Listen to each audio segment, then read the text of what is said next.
करेंगे पाकिस्तान और अफगानिस्तान की टसल बढ़ी है, जिसमें पाकिस्तान ने एयर स्ट्राइक किया और 10 से ज्यादा लोग अफगानिस्तान में मारे गए।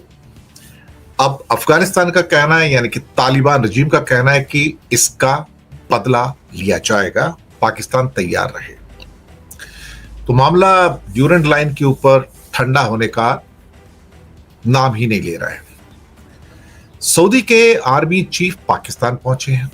जी हाँ, तो पीछे एक समझौता हुआ था जहां पर किसी एक देश के ऊपर अगर हमला होता है तो उसे दूसरे देश पर हमला समझा जाएगा। ये थोड़ा सा फैंसी टाइप का एग्रीमेंट है जिसका कोई मीनिंग नहीं है एक्चुअली। जैसे कि अगर इंडिया पाकिस्तान पे हमला कर दे तो क्या उसको सऊदी अरेबिया के ऊपर हमला समझा जाएगा? नहीं, वो थोड़ा सा मैंने कहा ना फैंसी टाइप का एग्रीमेंट है जिसकी कोई जमीन पे कोई वैल्यू नहीं है। ये पाकिस्तान और अफगानिस्तान का मसला बहुत बिगड़ गया भाई।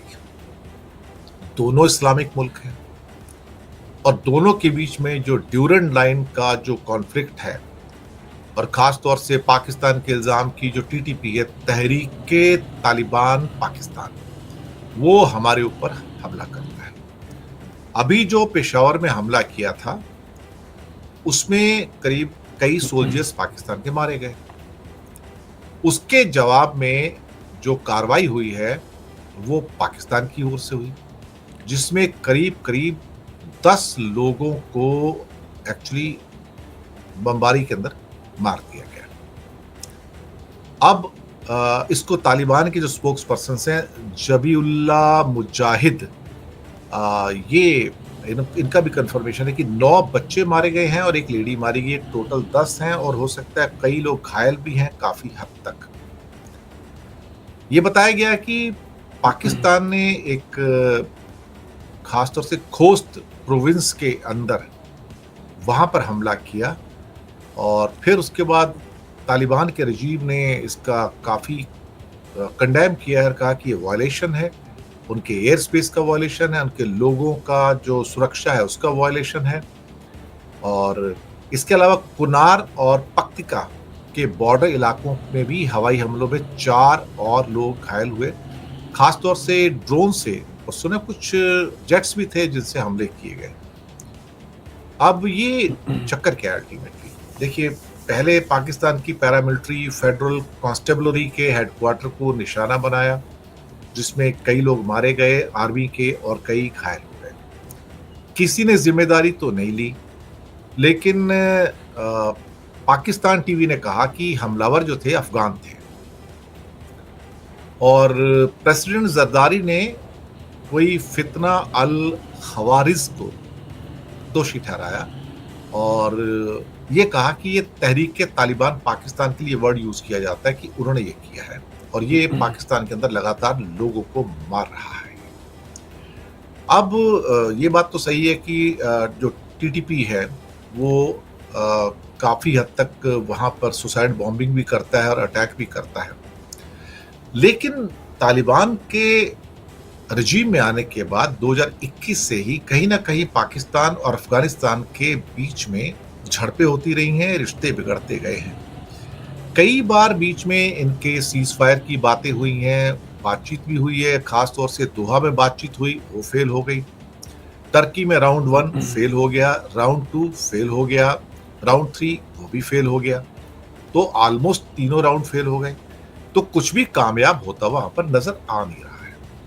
अब सवाल ये पैदा होता है कि क्या वहां पर कुछ ये जंग रुकेगी? फिलहाल तो मुझे ऐसे कोई भी क्या कहते हैं कि चांसेस नजर आते नहीं हैं।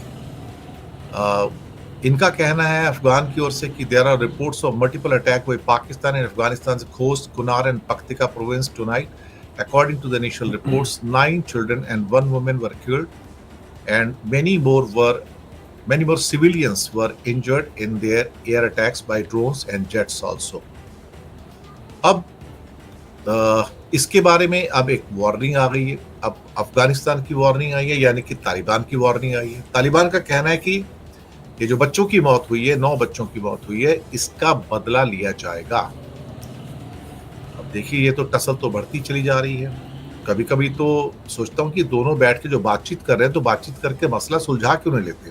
4 बार तो बातचीत हो चुकी है, दोहा में हो चुकी है और 3 राउंड की बातचीत इनकी टर्की में, इस्तांबुल में हो चुकी है, लेकिन उसमें से कुछ निकलता हुआ नजर आ नहीं रहा है, क्योंकि शायद जो शर्तें रखी जा रही हैं वो जो ना पाकिस्तान को मंजूर है ना अफगानिस्तान को मंजूर है। क्या कहा जाए अल्टीमेटली। लेकिन जो चीजें हैं वो थोड़ी सी इस समय खतरनाक मोड़ पर पहुंच रही है और मुझे लगता है कि ये शायद एक बड़ा कॉन्फ्लिक्ट भी इससे जन्म ले सकता है।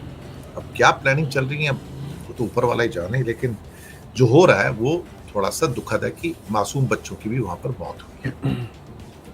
इसके साथ अगली खबर पे आते हैं और साहब, सऊदी के chief of defence staff Pakistan पहुंचे हैं। शहबाज और मुनीर के साथ लंबी बैठक है।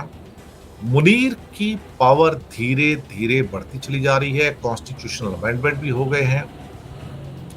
हालांकि कुछ हफ्ते पहले पाकिस्तान और सऊदी के बीच में नेटो स्टाइल का एक डिफेंस पैक्ट भी हुआ है। वैसे भी पाकिस्तान की आर्मी की एक यूनिट सऊदी में हमेशा रहती है, वो उसमें कोई नई बात नहीं है और वो तो कई डेकेड से है। इस बीच में जो chief of staff of Saudi Arabia है, जनरल फैयाद बिन हमीद अल रुवैली इनका नाम है। इन्होंने मुनीर से और शरीफ से बातचीत की है और स्ट्रेटजिक कोऑपरेशन को मजबूत करने की बात कर रहे हैं। ये भी टेररिस्ट के खिलाफ जो उनके एफर्ट्स हैं उसको मजबूत करने की बात कर रहे हैं और हो सकता है कि दोनों के बीच में कोई बड़ा डिफेंस पैक्ट हो या कोई डिफेंस का समझौता हो, जिसके अंतर्गत हो सकता है कि सऊदी अरेबिया पाकिस्तान को कुछ ज्यादा फंडिंग दे इसके अंदर। यहाँ पर अक्सर यही होता है कि सऊदी जब भी आता है तो एक जो भी फंडिंग वगैरह होती है वन वे रहती है, वो फंडिंग हमेशा सऊदी की ओर से पाकिस्तान को होती है। क्योंकि मैंने तो अपनी लाइफ में आज तक कभी पाकिस्तान को सऊदी को फंड करते नहीं देखा है, बल्कि सऊदी ही हमेशा फंड करता रहा है। ऐसा भी है, इसमें कोई शक वाली नहीं, बहुत रिच नेशन भी है और जितनी भी अरेबियन नेशंस है उसमें एक्सट्रीमली काफ़ी पावरफुल है। हालांकि पावरफुल साथ में उनके कतर भी है और यूएई भी है, तो इनकी आपस में टसल रहती है। और मैं बताऊं, अभी जो मैंने 3-4 दिन पहले न्यूज़ दी थी कि सूडान के मसले के ऊपर सऊदी ने गेम खेला और गेम खेल के यूएई के खिलाफ चला गया और अमेरिका के प्रेसिडेंट ट्रंप को कन्विंस किया कि भाई आप सूडान में इंटरवीन करो, क्योंकि सूडान में जो उनकी रैपिड सपोर्ट फोर्स है, जो रेबल्स हैं, जो सरकार के खिलाफ लड़ रहे हैं, उसको यूएई हथियार देता है और उसके बदले में गोल्ड लेता है, क्योंकि सूडान जो है वो सोने के और तेल के पहाड़ पर बैठा है। बदकिस्मती देखो, जो मुल्क सोने के और तेल के पहाड़ पर बैठा है उसके लोगों को रोटी नसीब नहीं है, उनके बच्चे भूखे मरते हैं और उनका सोना और उनका तेल कोई और इस्तेमाल करता है। कभी कभी ये होता है ना कि आपके पास होता तो बहुत कुछ है, आप सोने के पहाड़ पर बैठे हैं, लेकिन आपके नसीब में खाने को रोटी नहीं। ये सूडान है साहब, क्या कहा जाए। सारी दुनिया अफ्रीका को लूटने में लगी हुई है पिछले 200-300 साल से, बल्कि उससे पहले से। उनका मकसद है कि अफ्रीका के जितने में मिनरल्स हो सकते हैं या उनका जो गोल्ड है, डायमंड्स है, सबको लूट लिया जाए। आज आप बहुत सारे देशों में जो अमीरी देखते हैं ना, यूरोप की अमीरी या अमेरिका की अमीरी या किसी और देश की अमीरी, उसमें एक बहुत बड़ी हिस्सेदारी उस लूट की भी है, जो लूट उन्होंने सदियों से अफ्रीका में की है और सभी मुल्कों में की है अफ्रीका में, चाहे वो केन्या हो या नाइजीरिया हो, इथियोपिया हो, साउथ अफ्रीका हो या कोई भी देश हो। मैं तो जो यूरोप की और अमेरिका की अमीरी का एक बहुत बड़ा हिस्सा जो आता है वो अफ्रीका के लूट से आता है, जिसे डार्क कॉन्टिनेंट कहा जाता है। वहां के लोग गरीब रह गए, हेल्पलेस रह गए और उनकी दौलत, सोना, तेल, मिनरल्स लूट कर यूरोप में लेके चले गए।